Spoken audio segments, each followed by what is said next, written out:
Hi everyone, I'm going to get started and I'll continue to admit people as they turn up. Before we turn to our event today, I begin by acknowledging the Gadigal people, traditional owners of the land I'm dialing in from, as well as the Bedigal people who are traditional owners of the land on which the UNSW Kensington campus is located. I pay my respects to their elders past and present and extend that respect to any Aboriginal and Torres Strait Islander peoples here today. Today we're discussing and celebrating Mina Roces' new book, The Filipino Migration Experience, Global Agents of Change. As that title suggests, Roces' work challenges a narrative of Filipino migrants as disenfranchised workers or marginal ethnic groups. Drawing on a body of material she refers to as the Migrant Archives, Roces shows how Filipino migrants have transformed both their home country and the countries they've moved to through their role as consumers, investors, activists, philanthropists, and community as well as academic historians. The book is built on an impressive body of both archival and ethnographic research. This includes not only extensive interviews with migrants, but also attending financial literary seminars in Singapore and the Philippines, attending tours run by Filipino community historians in San Francisco and Stockton, and visiting Singapore's Lucky Plaza. And I'm sure this extensive and richly textured research is something that we're going to hear more about. To talk about this book, we have the author, Mina Roces, Professor of History here at UNSW and author of books including Women, Power and Kinship Politics, Female Power in Post-War Philippines, and Women's Movements and the Filipina. Her research focuses on 20th century Philippine history, women's history, and histories of dress. In addition to the Filipino Migration Experience, which was released late last year, Mina has another work just off the press, Gender in Southeast Asia, which is due for release with Cambridge University Press this month. Today, Mina Roces will be in conversation with Professor Rick Bonas, author of Locating Filipino Americans, Ethnicity and the Cultural Politics of Space, and most recently, The Ocean in the School, Pacific Islander Students Transforming Their University. Rick Bonas is professor and chair of American Ethnic Studies at the University of Washington in Seattle, where he writes on Filipino American migration, Asia-American transnationalism, and multicultural education. His most recent book is based on an ethnography of Pacific Islander and other underrepresented students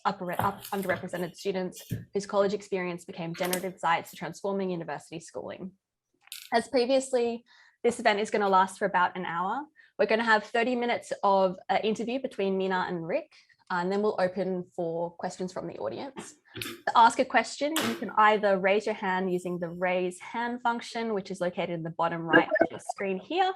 That will show me that you want to speak. Otherwise, if you're more comfortable doing this, you can write your question in the chat function and I can read that out and address it to Mina and Rick. So without further pause, I'm going to now turn over to Rick to begin the interview. Thank you. Thank you, Naomi, and thank you for inviting me to this lovely event to celebrate and discuss Mina's new book called The Filipino Migration Experience, Global Agents of Change. As Naomi hinted already, this book promises, if you haven't read it, it offers us a new way of thinking about. For the gallery. Sorry. Yeah. Thank you. So so as Naomi mentioned earlier, Mina's lovely book, The Filipino Migration Experience, offers us a different take on the histories of migration of particularly of Filipinos around the world, right? So instead of reading about Filipinos as disenfranchised victims or as, sort of people on the sidelines, Mina puts them on the center stage along with other centers in terms of shaping their own histories and also preserving their own histories. And I was talking to Mina about this book earlier, and I said to her, this reads like a book that's so inspired and written with so much love and affection for the subjects of your study. And that's fantastic because it's so amazing and palpable in the book to get a sense that the historian, the author who writes about her subjects is really cared for her subjects and sort of made sure that their histories are written well. And so it's also a very subject-centered book in the sense that the archives that Mina used are the archives of the subjects themselves, and of course the voices of the people themselves that she wrote about. Without further ado, I'd like to start the discussion by by asking Mina about the road to her book. You know, what made you, I know you're a historian, you wrote about women's movements in the Philippines and politics and kinship in the Philippines. And now you ventured into this whole global history of Filipino labor migration in different parts of the world. What brought you to this subject, and what was the impetus for this book project, Mina? Thank you, Rick. First of all, good morning and magandang umaga for those in here in Sydney, and Filipinos, and magandang hapon to those in the United States. I want to thank first everybody from coming today, and a special thank you to those attending from Hawaii, the US, and the Philippines. Stephen, I know it's 7 o'clock in the morning.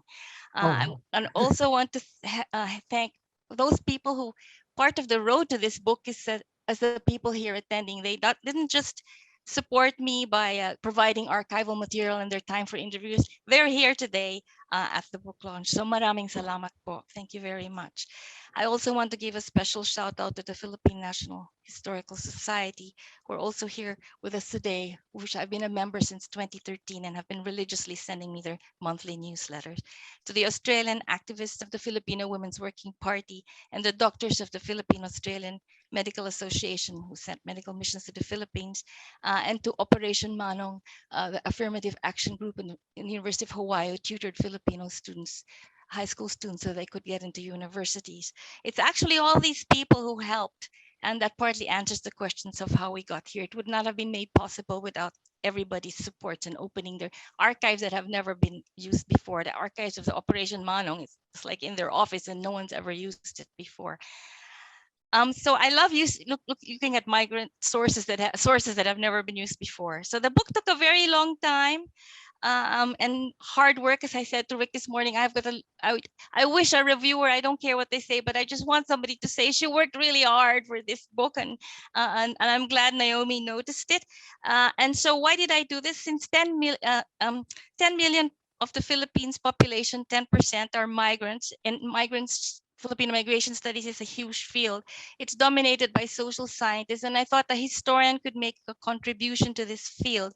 Most scholarship looks at, let's say, a Filipino in Rome, in Hong Kong, in Los Angeles, in Singapore. I wanted to look at it globally. In reality, the migration of Filipino families is global. People have relatives all over the world. As my brother-in-law, who is a white Australian, asked us in one of my family reunions, is there a city around the world where you do not have a relative? And that's kind of resonated. So I also wanted to bring two fields together, Philippine American studies and Philippine studies, which in conferences are always considered separate, but I think we should, it's a fruitful conversation together.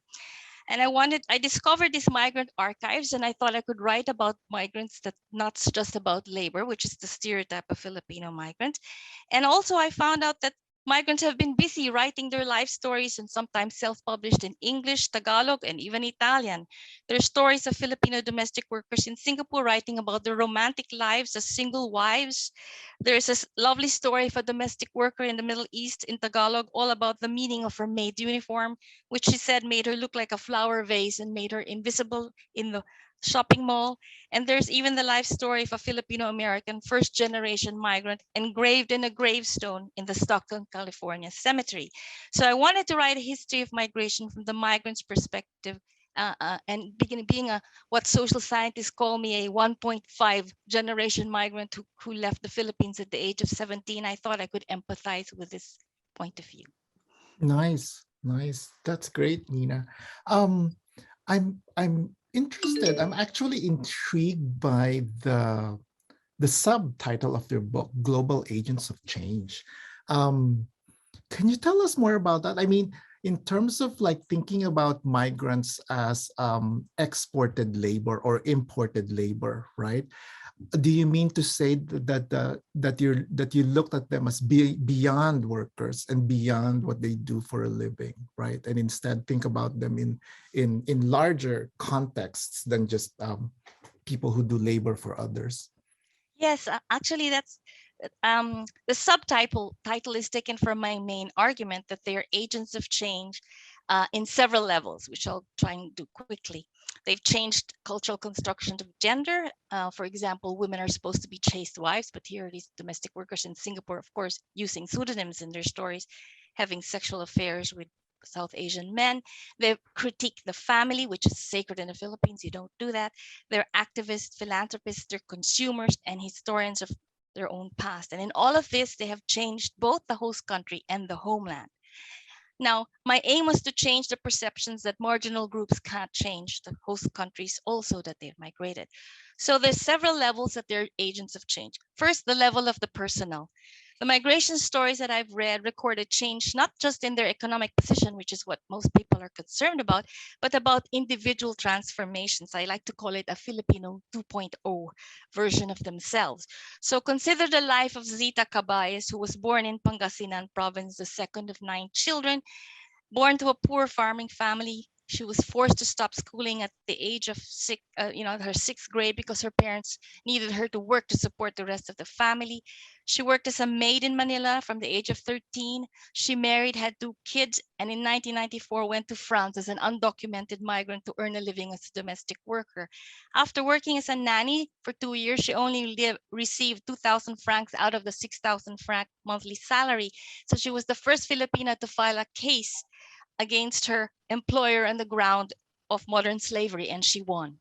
Her efforts made her a celebrity in the Philippines and France. The First Lady of France wrote her a letter. A television company followed her to the Philippines, and the French trade union CFDT gave her a job, and now she helps other people in France who have the same problems. Sita told me her story with an enormous amount of pride and self-awareness of her transformation from a domestic worker with primary school qualifications to a union worker that helps everybody in Paris and its environment. The other story is Nina Cute Rotello, who is a domestic worker in Singapore, joins the NGO Humanitarian Organization for Migrant Economics and has given testimony at the United Nations closed door session for the Convention for Decent Work of Migrants. So would these women have undergone these personal changes if they never left the Philippines? So that's one level. The other level is they affect the country and the homeland. Their consumers. Rick is one of the first scholars, I think, who published a book about Philippine American consumption practices, and that's it. People think they're just labor and they earn money, but they're also consumers, and consumption is just as important to them as earning a living because it's the reward for their hard work. There's a little town in Laguna, Santa Rosa, about an hour and a half from Manila, called Little Italy because of the many Italian villas built by migrant domestic workers in Padua. And because although they're working class overseas, but they earn in euros and the salaries transported to pesos make them middle class in the Philippines. So they actually traverse 2 classes. The real estate boom in the Philippines is fueled by migration. Migrant subscription to the Filipino channel, which is Filipino cable TV, has earned more than 100 million profits a year for the parent company ABS-CBN Channel 2 in the Philippines. That's 40% of their profits. The remittance has an impact on the banking system, and of course, all the businesses they patronize do well. So the tradition of sending gifts every year to relatives to connect to the homeland means courier service can bloom. And then the other level is the host country, the view that even marginal groups can change the law. The case study of the Filipino Women's Working Party in Australia changed the migration laws so that women victims of domestic violence will not be deported even if they haven't fulfilled the 2-year residence requirement. And the serial sponsorship law was passed where you cannot sponsor more than 2 wives. That was done through Filipino women's activism. Operation Manong at the University of Hawaii tutored Filipino high school students to allow them to enter universities, and they became now the Office of Multicultural Services in the University of Hawaii, and they help all marginal groups. The Filipino American National Historical Society lobbied to have the contribution made by Filipino migrants acknowledged in American history and succeeded in having October declared Filipino American History Month. And the last level is, of course, they impact the homeland. The Philippine-Australian Medical Association sends annual medical missions to the Philippines, providing free healthcare to remote and rural areas every year, doing the work which we think Filipino politicians should be doing. And the Philippine International Aid in San Francisco provided scholarships for street children from 1986 to 2013, giving out 38,000 children scholarships costing US $3 million. I noticed before, over the years, when you keep going, that I go every year to the Philippines, you notice there are fewer and fewer street children. I wondered about it, and maybe this is a reason. And finally, they change social norms. They critique the family, which you can't do in the Philippines. They have a track record for sending remittances, so that justifies their, legitimizes their critique, which says the family is very exploitative. They only write me when they want money. It's a very, very sad story. And also they change norms of reciprocity. Usually when you give someone a gift, they have to give you some favor back with interest. But when Filipinos send gifts back to the Philippines, they don't get anything back, and they're not expecting it. And I think that's a kind of major challenge to Philippines Wow. reciprocity norm. Wow, that's a lot of proactive engagement with not only with each other, but with Filipinos around the world, right? Yes, And yes. and especially Filipinos in the Philippines, the medical missions and stuff. That's quite amazing.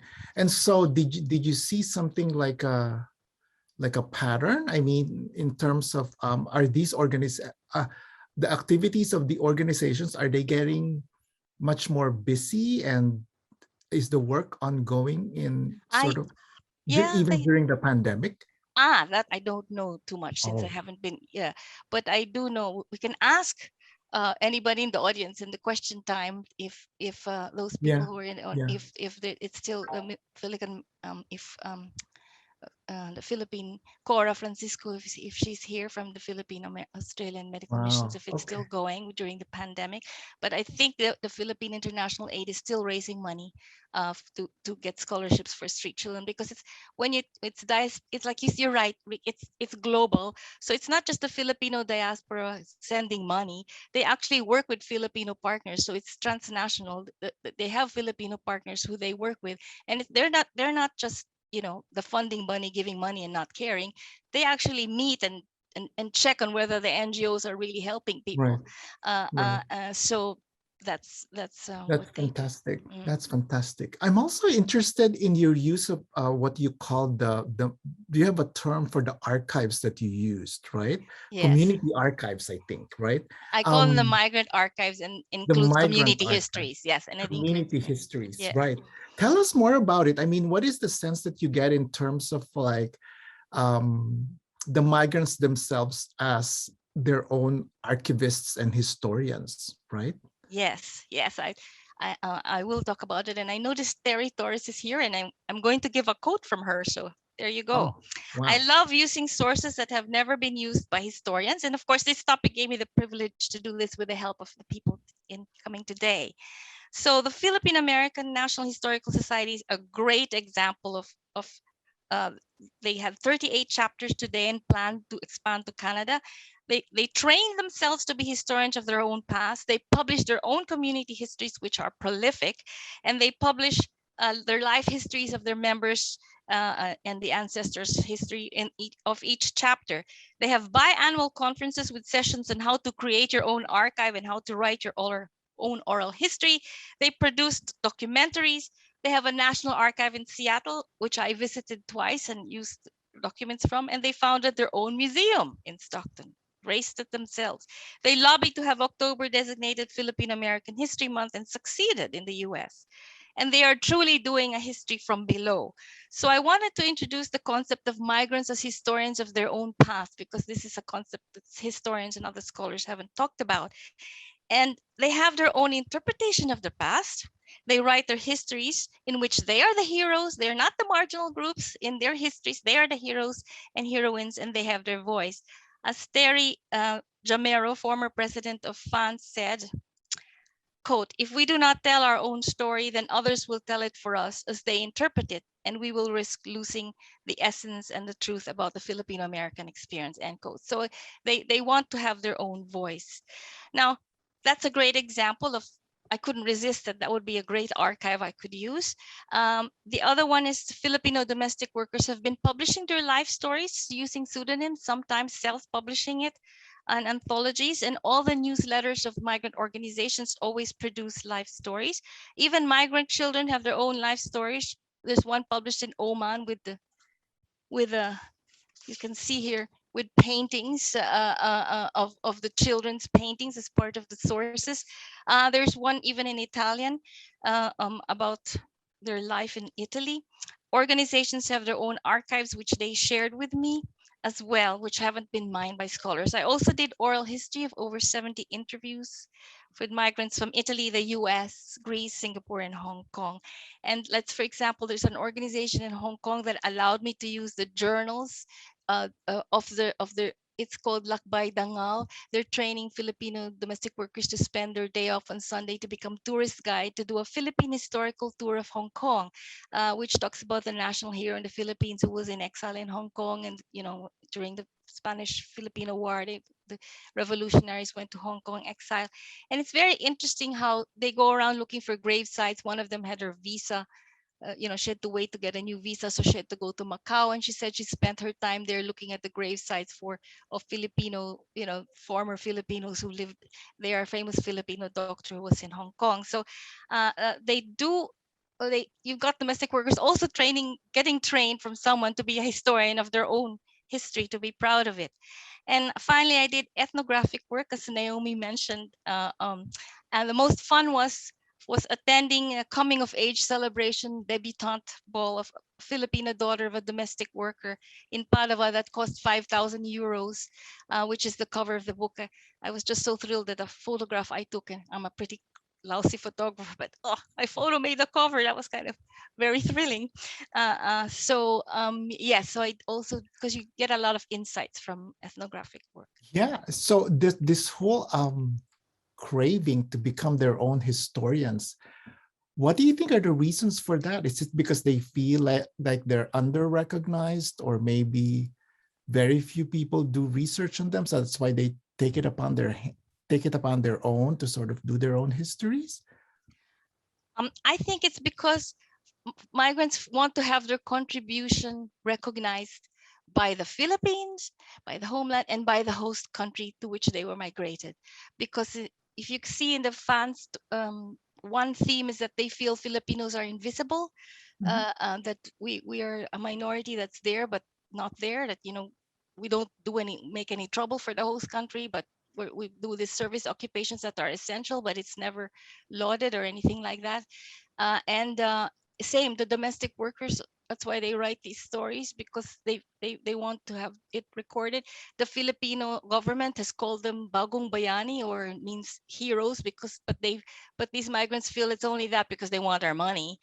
They like our remittances, but when we're in trouble, nobody helps us. We have to help ourselves. So I think the desire to have their contribution documented and recorded and appreciated.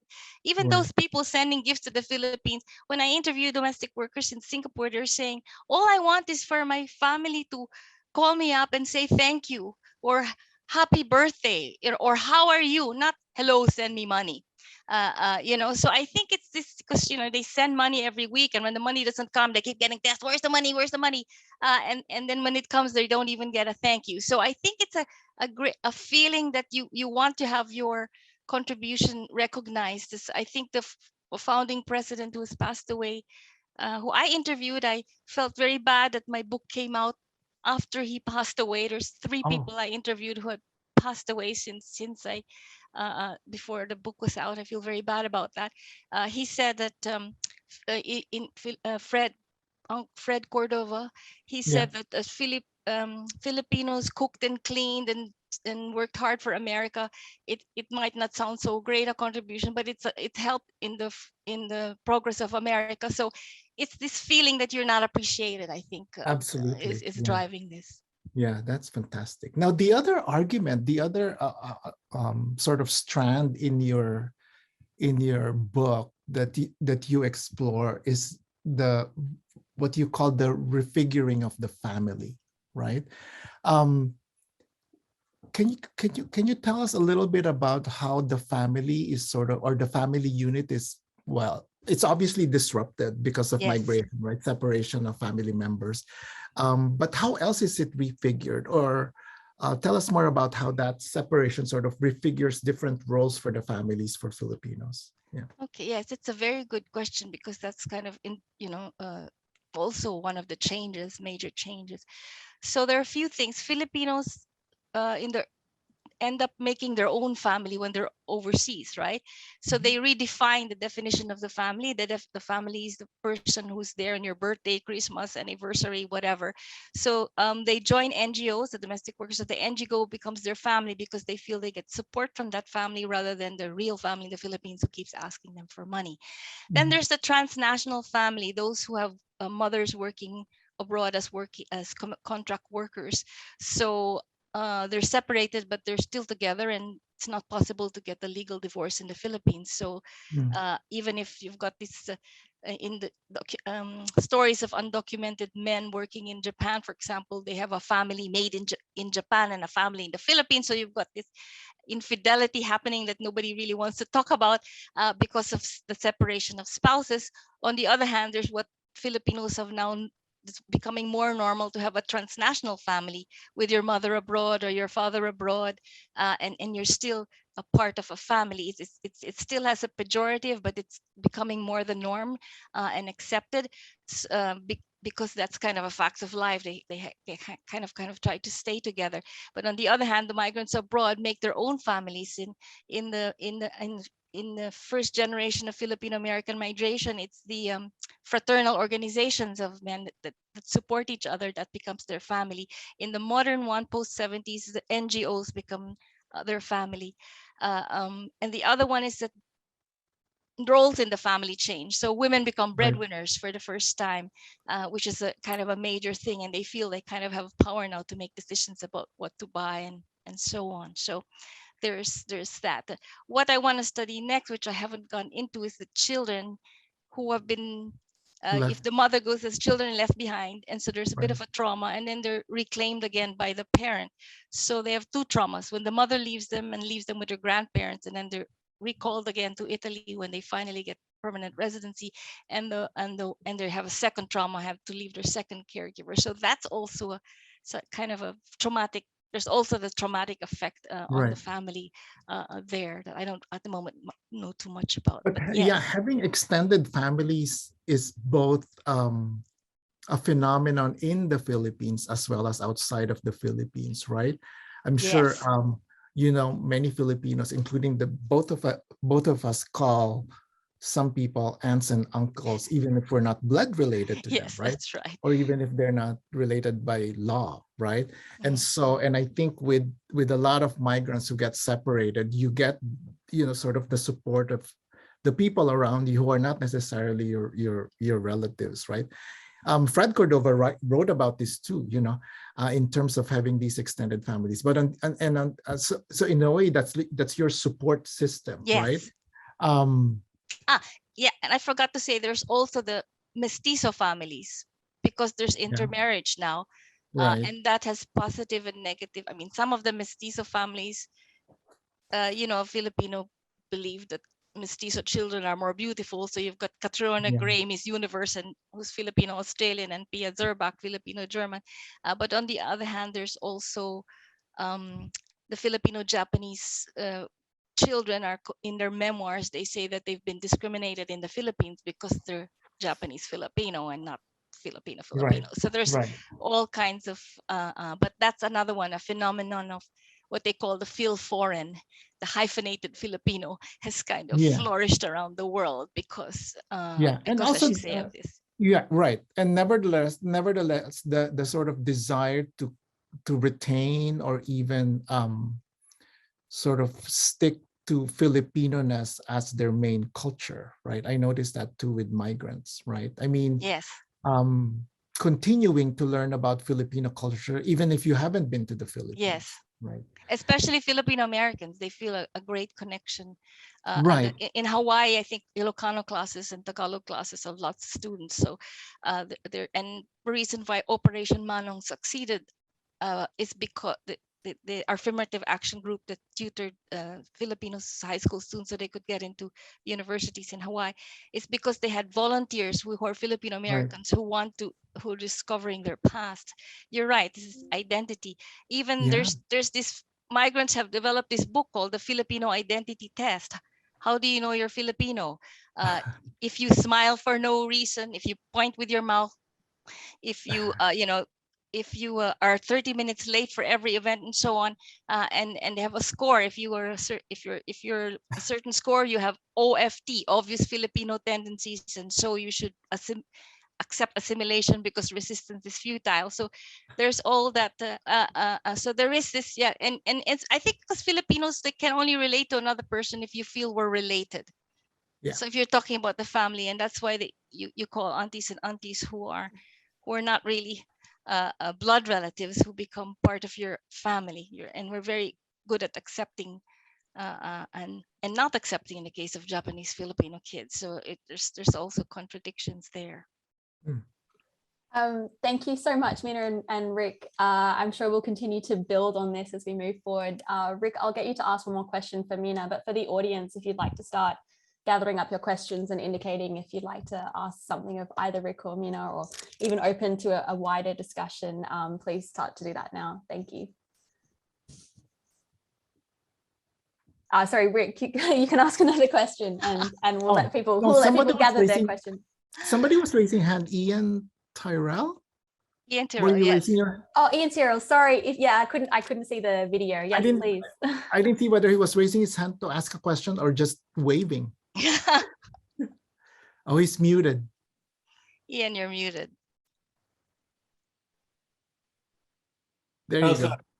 Is that right? Yes. Yes. Mina, look, first of all, congratulations on the book. I think it's a wonderful achievement, and there's obviously a huge amount of a very important topic, I think, too. I wondered if you could, do you have any sort of figures about the numbers of Filipinos who go abroad for long periods and then return permanently to the Philippines, or do they not do that? In other words, I'm interested in the question of repatriation of migrants. I don't have. Also, the other related matter is the intergenerational transmission of a sense of having a Filipino diaspora heritage, which you kind of hinted at both of these in anecdotal comments that you've made, and that were made in the discussion so far.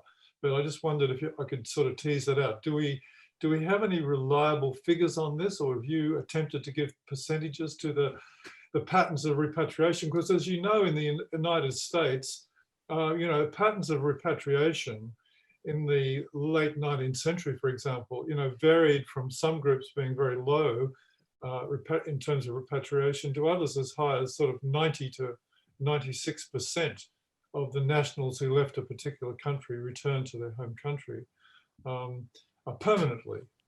I don't actually have figures, so if someone in the audience does, please feel free to raise your hand.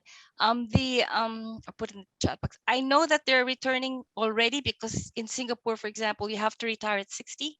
So 2 of my informants have gone back to the Philippines, and one in Italy also went back. Italy, she was already a citizen in Italy, but she decided to go back and help develop. She's from Mindanao. So there is a trend of going back after you finish. You have no choice for those countries like the Middle East and Singapore, where they don't give you. But you see, they're always talking about how the Filipino government wants to send them out, right?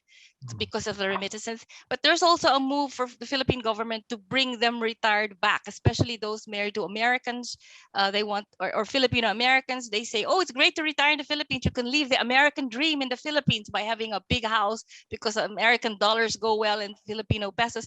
So there's also that happening. And I think there's a couple of scholars already writing about that. But that's certainly also happening. What was the other question about?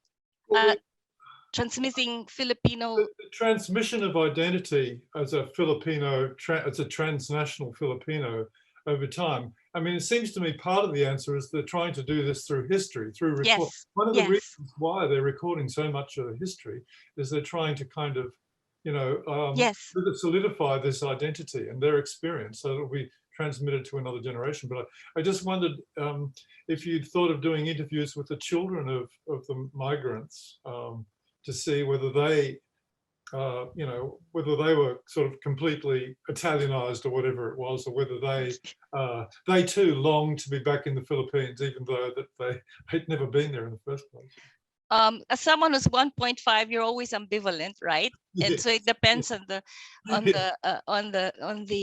situation.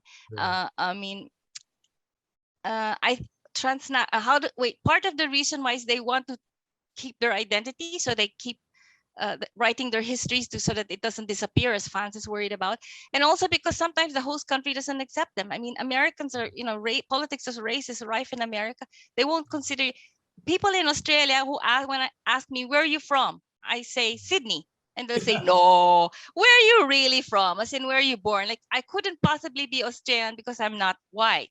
So there's also the feeling that the host country doesn't really embrace them. So what choice do we have? We have to then develop our Filipino-ness or Filipino hyphen-ness, a hyphen something, to preserve it. So I think you're right, Ian. It's definitely the desire to somehow say we matter, and if the host country rejects us, we still can form our own, we're still okay. That's also part of the project. And the kids, I want to interview one or two. The one in Italy, she's an adult. Human ethics will never allow you to interview children, but you can interview them when they're grown up. So somebody told me her mother is Filipino, father is French, and she grew up in Italy. What happens, Ian, is some of the Filipinos send their children to the Philippines because it's cheaper to pay university there than in Italy or in the US. So then she spoke a little Tagalog. She went to one of the universities in Manila, and so she had a great job in Italy because she can speak Italian, English, and Tagalog. So so some of the children have found the benefits of being transnational. Yeah, it's pretty also story. Yeah. Mind you, a lot of immigrant groups do gather their history. Also, big yes, time, yes, I mean, yes. It's not a unique story, but yes, it seems to be on a huge scale. That's why I was interested in the numbers. yes, yes, that's right. Yeah. Anyway, yes, it's not unique. You're right. It's just the passionate scale and the. Yeah. Thank you very much, Mina, and congratulations again. Next, we have Stephen Rood. Hi, Steve. Kamusta? Okay lang. When I'm asked where I'm from and I say Baguio, they go, no. You couldn't possibly be Filipino. Masyadong maputi ako. He said it's too white. So this is the book. She was proud of her photo, and it's a very nice photo.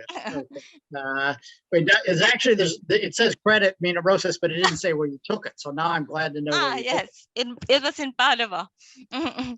Yeah, just going off Ian's real question, I just quick Googled the Commission on Filipino Overseas, and their numbers are of the 10 million, 4.8 are permanent, okay, 4 are temporary, and 1.2 are irregular, okay. So we're talking, 40% are coming back, basically speaking, and there's been the literature I'm most familiar with is the literature in the Cordillera, where Cordillera identity has been transnationalized. I would just like, and this is something I said in an email to Mina, I just sort of like to say that my relatives are on the East Coast, or at least Eastern time zone mostly. And they're all post 1965, so they're all the professional wave under the new naturalization law. And as near as I can tell, the third generation have no more interest in the Philippines than I have in Germany. Okay, basically speaking, I like German food, and there's German heritage, and the 1880s relatives are all very interesting. But it's not like I want to go there very much, and so on.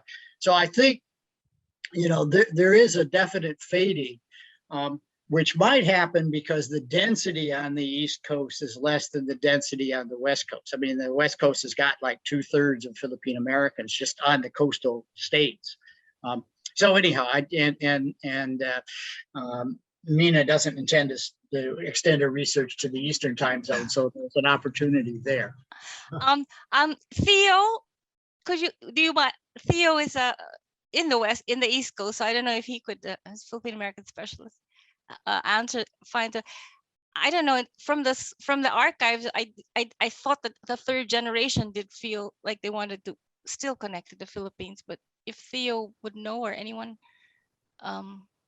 Hi there, Mina. Can you hear me? hi Theo, save me from this question. Yes, we can hear you. Well, you know, what's interesting is that Lisa Ling, the journalist on HBO Max, just recently released a documentary series, and what was fascinating about it is that she opened up this series on Asian Americans with an episode with a Filipino community in Louisiana, and I think many people are familiar with this community that traces its origin all the way back to the 1800s. Yes. And because of the insistence on the male elders in the families across the generations, they insisted that the women in the community continued to marry other Filipino men, and that was the case from the early 1800s right up until the end of World War II, when the women in the community said, well, there's the end of, there's not enough Filipino guys around here, we might as well marry whoever we want. But by then the cake had been baked.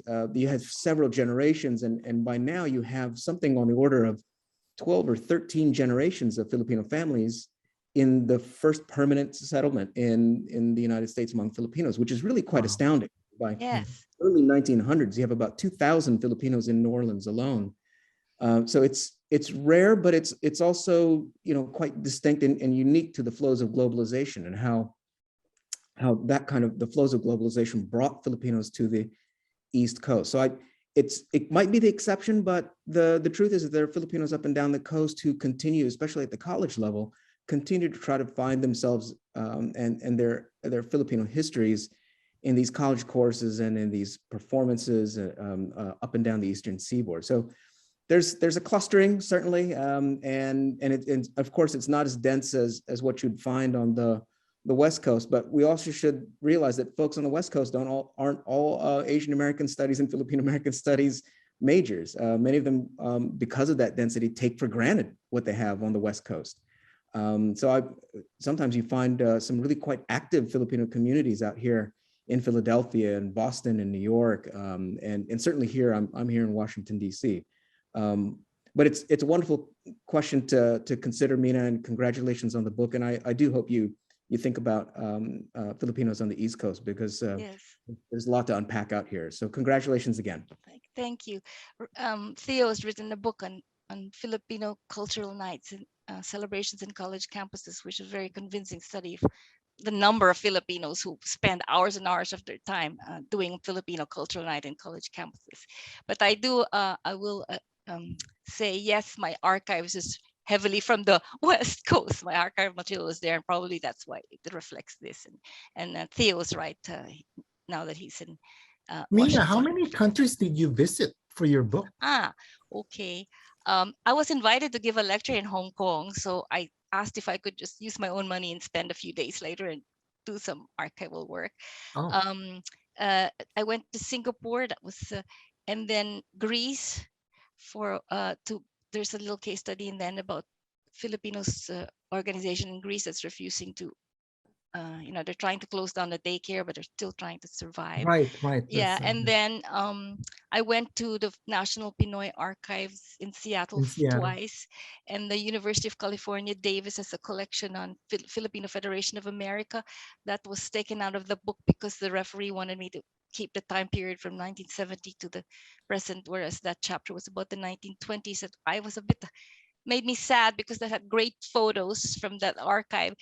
It was about how Filipinos in the agricultural fields dressed up like Hollywood stars to break the color line, which I thought was a fantastic way of using dress for resistance, fashion as resistance.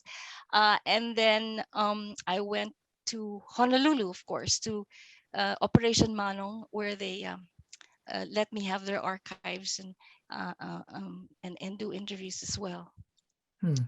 So I think that's Italy, because Italy is also in the next project. So the cover of the book, right? Yes.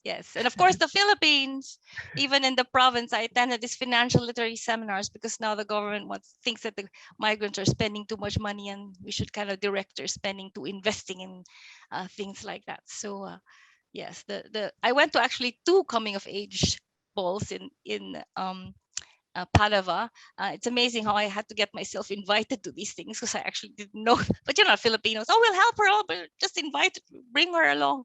And so, but that one was important, was significant because the parents had spent 5,000 euros for it. And I thought was, you know, ethnography gives you insights.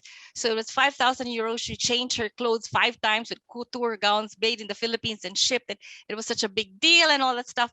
But then I didn't have a car there. So someone said, oh, we'll organize someone to drive Mina there. So the one who was driving me was not a worker, domestic worker, but he was Filipino. And he said to me in Tagalog, which I thought was very interesting, the whole debut was to show the status of the family, right? They can spend 5,000 euros in one day. And he's driving me and he says, I don't understand why these Filipinos want to spend all day scrubbing toilets and then blow it all on one night for feeding everyone in the town. And for me, I thought, here they are trying to get rid of, trying to have status, but you can never erase the stigma of domestic worker because even the person driving me everybody knows how they earn their money. So I thought it was a bit sad in that sense. Yes. And Louis Vuitton bags. I also discovered that one of them told me in an interview, owning a Louis Vuitton bag is every girl's dream. And so that was the time when I hid my bag under the table, since mine is just sort of sale bag from Myers. So I thought this is quite interesting about the migrants' worldview. We have a question from Gary Colmenar. Oh, and thank you, Theo, for responding. Hi, Gary. Hi. You're mute. You're mute. Okay, sorry. So let me start. Thank you again, Mina, for your talk, and Rick and Naomi for organizing this. And so my question is about, you mentioned about the archives a lot. Yes. And let me step back. And actually, I'm a librarian here at UC Santa Barbara. Okay. Or as I don't know if you know, did you mention Peter Jamero? Yes, I interviewed him. Okay, well, we actually have his archives, so maybe we can talk later. Yes, and I Yeah. used UC California Davis has the papers of Steffi Buenaventura, and it's so funny when I emailed the head of the department, can I use this? He never heard about it, so luckily the librarian had to tell him that it was donated and no one's ever asked for it. And so, so when I was there, I was like a celebrity with the librarians because someone asked for these archives. It was great. So I'm glad you told me this, because so Peter has given his papers. Yeah, indeed. To UC Santa Barbara. Yep. Actually, it was thanks to Rick, because Rick suggested UCSB to actually collect his papers. So they are here, and I'll be happy to host you or work with you. Yeah. Go ahead. I was going to say a little cute story about Peter. Peter, as the audience might know, he wrote a book, Growing Up Brown, and he's a second generation. And I like this book that said he was surrounded in the labor camps by Filipinos, so he thought that the Americans were foreigners. But Peter was in his 85 when I interviewed him in Stockton, and I actually gave him. It's so funny. He had just been a widower and he was meeting someone, and so he actually, I like that even your informant asks you for romantic advice, and I should be the last person to know it, but that's how we bonded. So that's sorry, funny. What's your question?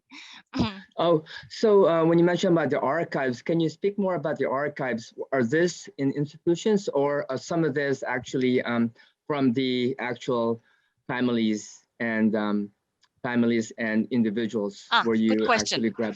Because the reason is, as you mentioned, there is really a large trend happening at least in the US, of community archiving, where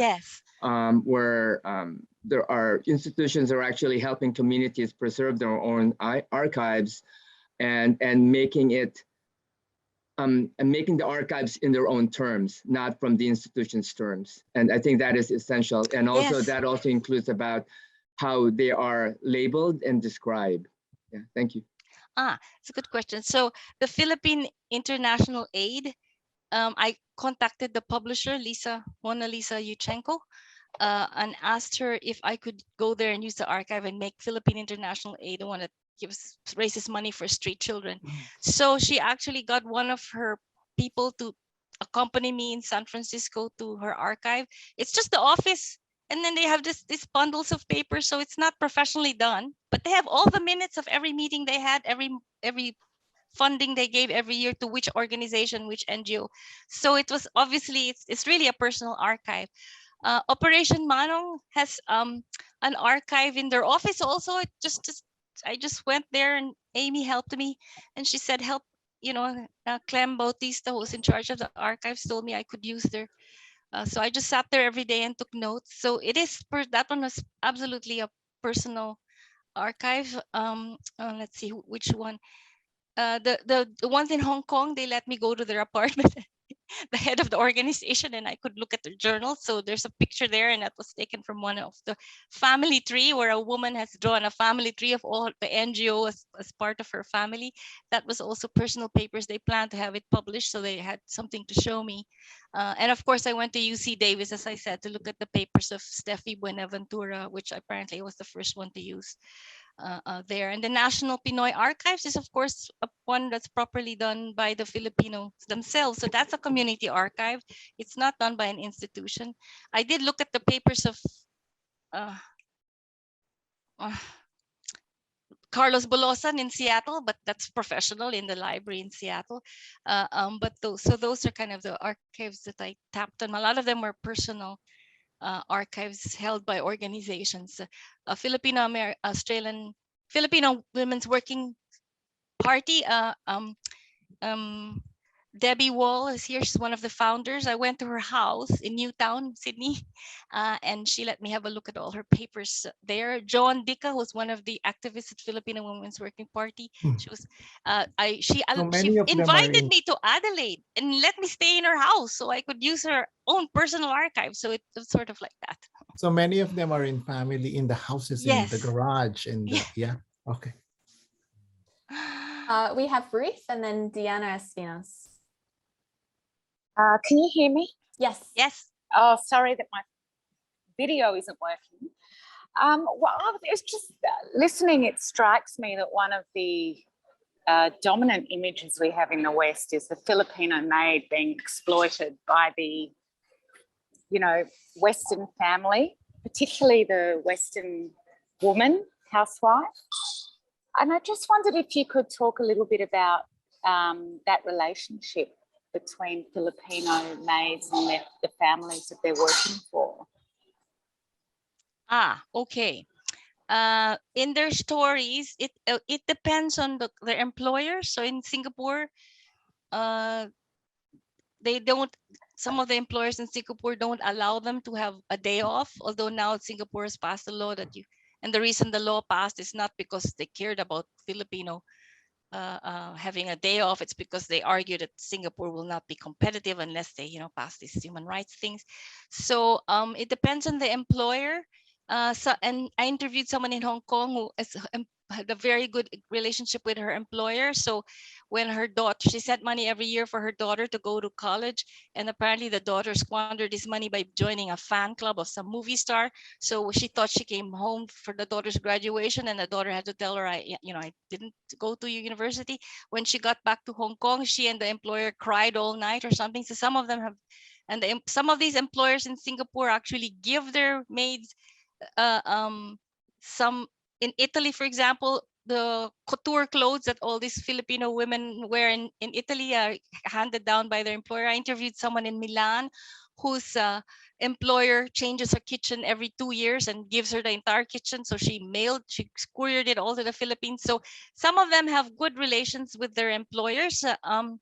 And some of them, of course, do not. And there's a lot of stories of abuse. You're saying that the Humanitarian Organization for Migrant Economics, they collect lots of stories of abuse. So some of the stories I have is of somebody whose employer, stuck her with an iron, and she had helped them escape. So if you ask what are the relationship, it's really mixed. You got one end where they feel supported.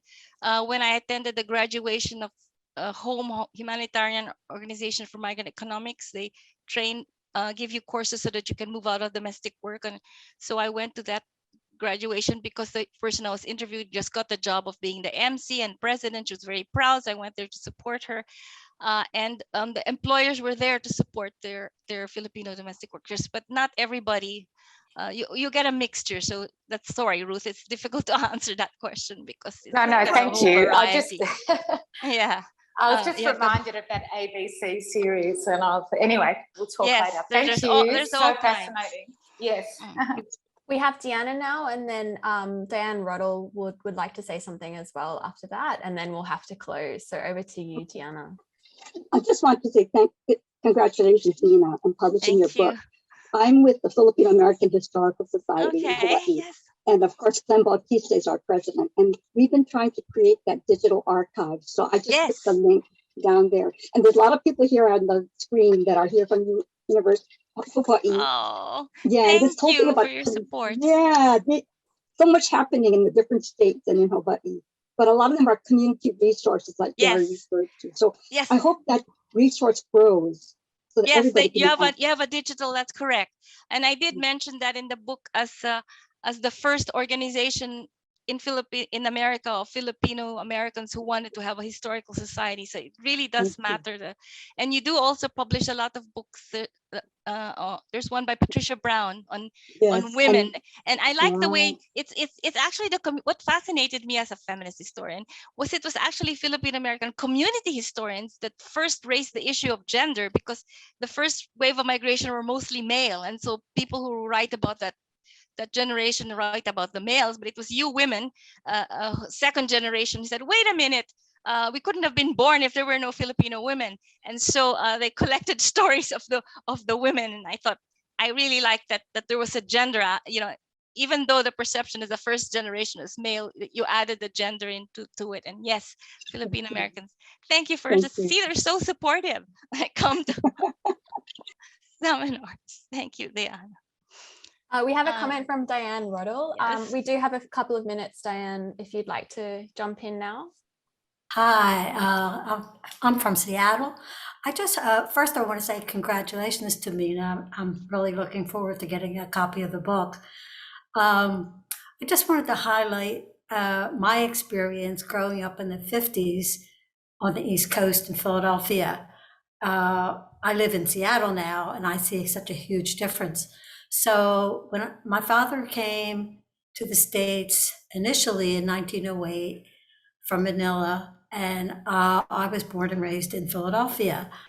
And as a kid going to school there, elementary school, junior high, high school, I identify as Filipino, by the way. I was always the only Asian kid in the class. And that entire time in Philadelphia, the numbers were so low. All I knew of Filipinos in Philadelphia were 2 families. Now there were other families, but I didn't know them.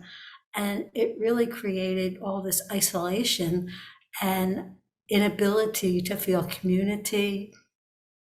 So in 2012, when my husband and I moved to Seattle, wow, what a difference. It felt like I was in heaven. I had people I didn't have to explain myself to all of a sudden. It was wonderful. It was homecoming for me. So, and my father was one of the Filipinos who never went home. That was another issue I wanted to raise. And let's see, there was one other thing. In the 80s, I was a Peace Corps volunteer in the Philippines, and I have continued to contribute to one of their alumni groups that sponsors educational scholarships for needy students in the Philippines. They've been doing that since at least the 60s. So I still feel a lot of connection, but I've had to make my way to it. It wasn't like it was all there for me, as it is for most Filipinos on the West Coast. And I think that needs to be acknowledged more. That's it. Thank you. And congratulations again, Mina. Thank you.